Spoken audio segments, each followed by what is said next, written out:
bom com vocês? Hoje eu vim fazer um vídeo muito pedido aqui por vocês no canal, que vocês já têm me pedido desde que eu falei que eu li, que acho que foi em fevereiro, no começo do ano, faz um tempão já.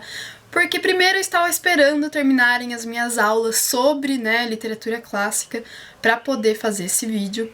Mas eu já quero dizer que eu não tenho pretensão nenhuma com esse vídeo, é só pra, compartilhar com vocês qual foi a minha experiência com Odisseia, do Homero. Esse livro é uma poesia épica ou uma epopeia, que são narrativas que falam sobre fenômenos lendários e mitos que geralmente vão retratar um povo, uma cultura específica. É o caso dos Lusíadas, escrito pelo Camões, que hoje em dia é muito mais lido nas escolas, então esse livro ele vai representar as histórias, do povo português. E esse livro é em grande parte muito influenciado pela literatura clássica, da qual faz parte o Homero. Mas o mundo homérico é tão, mas tão importante que ele não vai só influenciar, por exemplo, Camões. Ele também vai influenciar o Goethe, que vai escrever o Sofrimentos do Jovem Werther. O Werther ele vai ser um grande leitor de Homero. Da literatura alemã nós podemos passar então para a literatura russa, e aqui eu tenho o caso de Ana Karenina, do Tolstói, no qual é citado sim o mundo homérico. E em último lugar, mas não são só esses três exemplos que eu poderia citar aqui, eu passei o primeiro semestre inteiro da faculdade lendo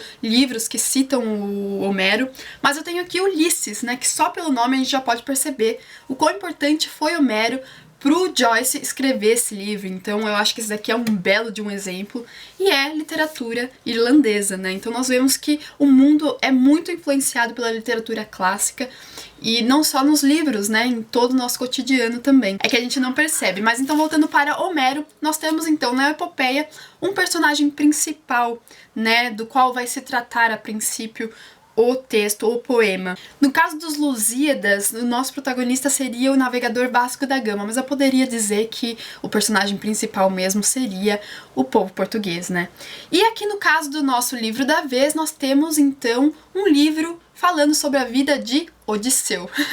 Nada mais original do que Odisseia se tratar sobre o Odisseu. O nome do nosso protagonista tem uma forma latina, que é Ulisses, então tá aqui o porquê do nome, do título do livro do James Joyce. Mas então, na forma latina, nos textos, é Ulisses o nome de Odisseu. Só uma tradução que fica Odisseia, então, pra gente. Mas antes de falar um pouquinho sobre a história do livro, eu acho que a gente precisa conversar um pouquinho sobre as traduções, que existem aqui no Brasil, que hoje são basicamente três. A primeira é do Odorico Mendes, se não me engano, publicada em 1928. Ela usa a tradição épica, dos versos. Então ela vai ter versos decassílabos, que são 10 sílabas poéticas. É um texto muito mais conciso e achatado, muito entre aspas, mas ele também vai usar os termos latinos para os nomes das divindades, e muitas pessoas dizem que é um texto muito mais difícil de ser lido, porque vai ter neologismos e também é uma escrita um pouco mais rebuscada, sabe?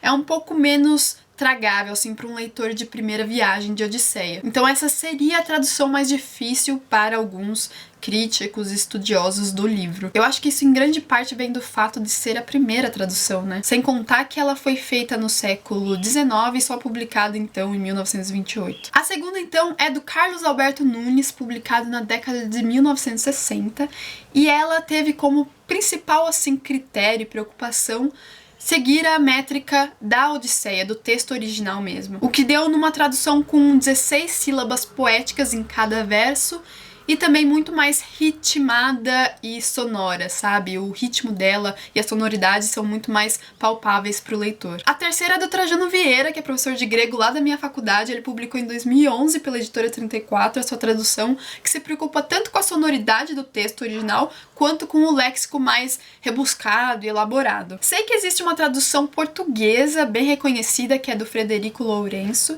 e também uma mais recente, publicada pela Kozak, que é do Christian Werner. Eu não sei muito bem sobre essas outras traduções, porque na verdade eu li só uma, lógico, que é o do Carlos Alberto Nunes, publicado pela Saraiva nessa edição de bolso, que foi indicação do meu professor de literatura clássica, então eu acho que pra mim deu super certo, sabe? Eu adorei, me adaptei bastante à escrita, a tradução. Uma coisa muito bacana que eu não posso deixar de contar pra vocês é que no começo de cada canto, porque o livro é dividido em cantos, porque o Homero era um cantor, né? Esse texto ele era cantado, ele não era escrito inicialmente. Mas no começo de cada canto, então, você tem um breve, mas breve mesmo resumo do que vai acontecer ali naquela parte, naquele trecho, o que me orientou bastante na hora da leitura, principalmente porque, enfim, eu não sabia muita coisa sobre o livro, sobre a história, então isso me ajudou muito e eu gosto bastante dessa edição. Pra quem me pergunta se Pocket é texto adaptado, não, esse texto aqui ele é o integral, né, como dizem, então não é porque é um texto pocket que ele vai ser enxuto ou vai ter partes a menos, tá? O melhor mesmo seria você comparar, né, as traduções antes de ler. Eu sei que na Wikipédia tem vários trechos das principais traduções, mas você pode tirar um dia também, uma manhã, uma tarde, uma noite, um pouquinho já, meia hora, né, dá certo, pra comparar na própria livraria se tiver, né, as 3 traduções, mas eu sei que na Wikipédia tem sim. Eu sei que o Wikipédia não é sempre confiável, mas enfim, já é alguma ajuda, né? Mas voltando à obra, lembram que eu falei do título e eu também falei de quão importante essa obra é, o mundo homérico é, pra nós hoje? Então, se você for ver, for pensar, eu acho que essa palavra, Odisseia, não é muito estranha, né, ao seu léxico, ao seu vocabulário. Eu acho que vocês já ouviram falar, né, pelo menos uma vez na vida, ou até já mesmo disseram a palavra Odisseia. E isso é muito bacana, porque depois de, sei lá, 2.500 anos que essa obra, né, surgiu aí, ela ainda tem, né, algumas repercussões aí na nossa cultura. E a definição existe até hoje, né, incorporada à nossa língua, nessa ediçãozinha furreca que eu tenho aqui do Aurélio, que vai dizer: Odisseia é uma viagem cheia de peripécias e aventuras e uma série de complicações ou ocorrências variadas e inesperadas. E vejam só que brilhante, né? Um termo que nós, globais, atualmente usamos, ainda serve muito, né? E perfeitamente, eu poderia dizer, para descrever um texto que a gente pode até mesmo nunca ter lido, nunca ter, né, nem entrado em contato. Isso porque nós vamos ser apresentados, então, ao Odisseu, como eu disse para vocês antes, que era o rei da ilha de Ítaca, lá no mundo grego. E ele lutou naquela famosa Guerra de Troia, que é um tema muito importante desse outro livro aqui do Homero, que é a Ilíada. Mas eu acho que hoje em dia é muito difícil a gente saber ou não com consistência sobre isso, sobre a veracidade, né, da existência do autor Homero. E terminada a guerra, então, ele precisa voltar pra casa e esse é o seu maior desejo, toma conta dele realmente. Só que, né, acontecem coisas variadas e inesperadas, como o Aurélio vai definir, que o impedem de voltar para casa durante 7 anos. Inclusive por vontade dos deuses, porque Poseidon não gostava do Odisseu, ele vai passar então aí 7 anos longe e 10 anos tentando voltar para casa. Então, se você for somar, né, os 10 anos da Guerra de Troia com os 10 anos que ele tenta voltar para casa, o homem ficou muito tempo fora de casa, né? Só que ele deixa uma vida para trás, certo? No começo do livro, nós somos apresentados ao Telêmaco, que é o filho dele. E nós somos apresentados no começo do livro não ao Odisseu, nós somos introduzidos a Ítaca, que é onde o filho dele, Telêmaco, e a esposa Penélope estão. E eles estão, assim, desesperados com o sumiço do Odisseu, porque depois de 10 anos, todos os heróis voltaram para casa, só o Odisseu, que não. O Odisseu e os seus companheiros de viagem, né, da tripulação dele. Uma outra coisa que os preocupa é a presença dos pretendentes da Penélope ali no castelo, ali na ilha de Ítaca, né, namorada do Odisseu e da família dele, porque esses pretendentes estão de olho, né, nessa riqueza, nas posses do Odisseu agora que todos podem achar que ele está morto, então eles querem sim se casar com a Penélope. Para isso eles são, não como convidados, porque tem toda uma tensão ali, então eles não são realmente convidados, mas eles estão instalados ali nas redondezas e passam a maior parte dentro do castelo, dentro da casa da Penélope, meio que devorando todas as riquezas do Odisseu. Então esses pretendentes esperam por quase 10 anos a escolha, né, da Penélope aí, né, dentre eles, quem que vai ser o escolhido. O porém é que ela bola um plano super bem bolado, vamos dizer aí, super inteligente, que seria durante o dia tecer uma mortalha pro seu sogro, que é o pai, né, do Odisseu aí, que estaria morto, né, pra ela tecer a mortalha. Só que durante o dia ela faz então, ela tece essa mortalha e durante a noite ela desfaz tudo que ela teceu durante o dia.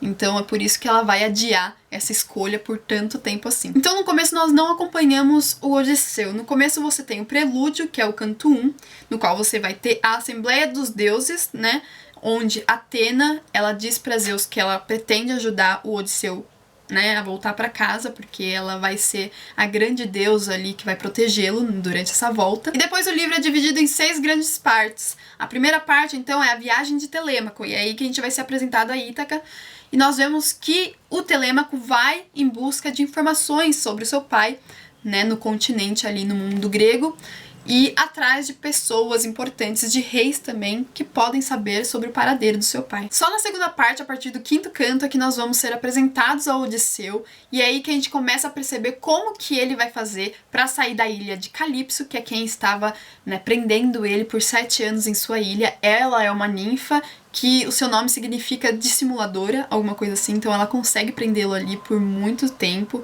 mesmo ele querendo sair. E ele vai então conseguir sair dessa ilha e ele vai chegar a Feácia, que é um lugar onde ele vai começar a contar sobre toda a sua história, tudo o que aconteceu a ele depois da terminada a Guerra de Troia. Isso se transcorre então pela parte 3, e na parte 4 é que o Odisseu vai retornar a Ítaca.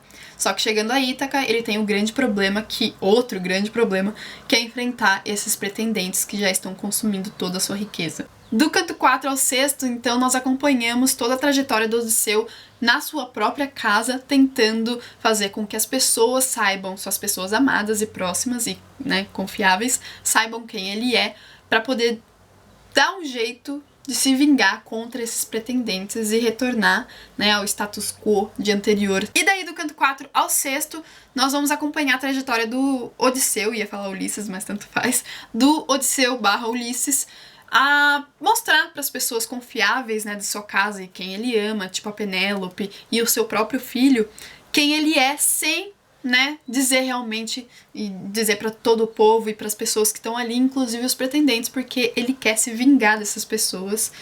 E, enfim, eu acho que essa daí é a melhor parte, assim, pra mim é o clímax, sabe? Não é nem saber tudo que aconteceu a Odisseu, que, nossa, ele passa por muitas coisas, pela terra dos lotófagos, por ciclopes, por sereias, essa parte é incrível, por sereias, e ele vai até o Hades, sim, ele vai até o Hades. Então, é por isso que nós temos a definição de Odisseia, né? De uma viagem muito longa, enfim, de coisas muito complicadas acontecendo, porque realmente o Odisseu vai passar por poucas e boas aqui. Eu não quero dizer muito mais sobre a história, porque realmente seria estragar.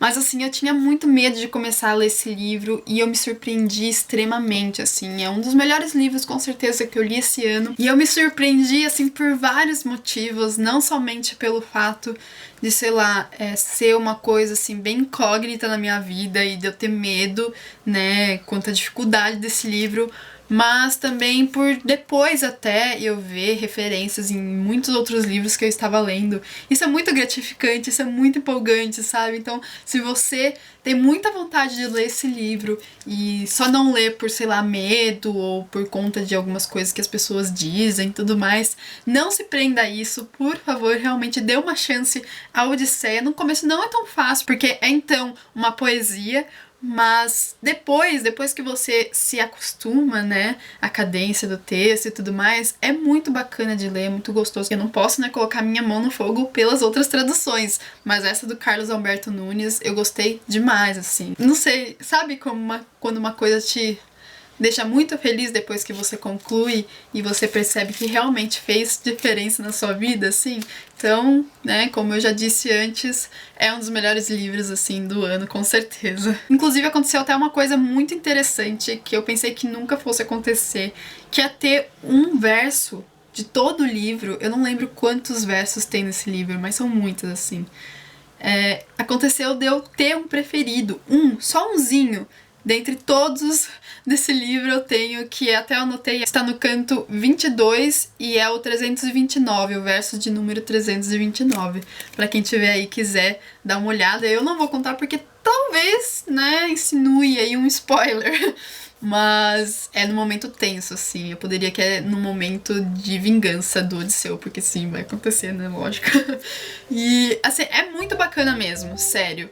Eu poderia ficar repetindo várias vezes, é muito bacana, mas eu espero que com esse vídeo tenha dado pra vocês entenderem o quão importante esse livro é pra nossa cultura, quão foi importante também pra outras culturas. Enfim, esse livro é um senhor livro realmente, e eu indico fortemente pra quem tiver interessado, assim. E olha só, gente, esse daqui foi o primeiro livro que eu me libertei, né, daquela coisa de não escrever em livros, daquela angústia. Quer dizer, eu ainda sinto um pouquinho de angústia, eu vou confessar pra vocês, mas esse daqui foi o primeiro livro que eu realmente fui lá e taquei o lápis, taquei a caneta. Eu sinto que eu estou deixando muita coisa pra trás e que essa resenha foi muito rasa. E que está alongando do mesmo jeito. Como isso é possível, Melanie? Como você consegue isso? Ai, Jesus. Se vocês gostaram, então, do vídeo, não se esqueçam de dar o seu joinha, que vai me ajudar bastante na divulgação, e de se inscrever no canal se ainda não for inscrito. Aqui ao lado tem 2 vídeos recentes no canal que eu espero que vocês também gostem. Eu vou ficando por aqui, um grande beijo e até a próxima. Tchau, tchau. E é em grande parte um livro muito influenciado pela época clássica, né, da qual faz parte o Homero.